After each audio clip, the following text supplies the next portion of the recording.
If you are a leader in any capacity, in any region, being spiritual, political, or whatever, I need you to see it as a privilege to lead. A privilege given to you by God Himself. God is so much interested in who leads the souls He created. So He specifically selects them and put them there. At times, somebody may manipulate himself into a particular leadership position, yet if God does not approve it, he or she will never be there. No wonder the Bible says God ruled in the affairs of man, and He giveth the leadership to whosoever He wishes. Imagine that He picked up Nebuchadnezzar, the same king you see as a heathen king. The Lord picked him up, He called him His servant, He ordained him, He commanded His own kings, the Israelites. He said, go and be under him. God chose him. If God has chosen you to be a leader, a political leader, a spiritual leader, a leader in any capacity, He's interested in what you do with that position. And listen to me very carefully. A single mistake you make to mislead anyone by the virtue of your position, even nobody has the right to question you, you will be answerable to God. And listen to me very carefully. Not only you, your generations will be involved, because that position has to do with the life God cherishes, the life God is interested in, the lives He created by Himself.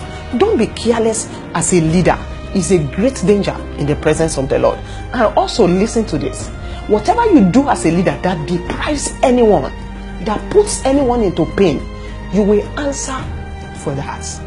And if you are not available to answer, remember that what you do now, you will automatically put your children and children to appear before God and be answerable to what you do. God takes leadership with all seriousness. Don't joke with it. Jesus emphasizes for you to know how important it is when it comes to leadership and God.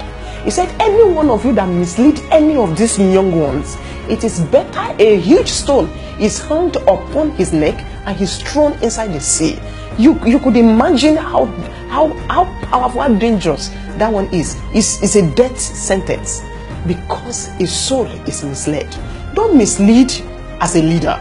Even if you are a political leader, whatever nation you are, it is a privilege for you to make life easy for people.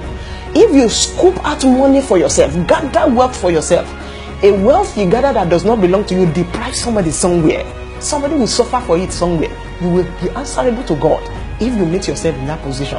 And let me quickly say this to all spiritual leaders. I thank God for your life, but be very sensitive. Anyone that is led under your leadership, forget about it. Everyone may applaud you to be anointed. Everyone may celebrate you as a good preacher. But before God Himself, if you mislead anyone, that single soul you mislead can disqualify you for life, no matter what you have done for years. Be very, very sensitive. God is interested in what you do as leaders. Take it seriously. If your parents are leaders, I especially advise you to be concerned with what they do with that privilege of leadership while they are in the position. The reason is because whatever they do, good or bad, is like building a future not only for themselves, also for their children. You need to know what is going on.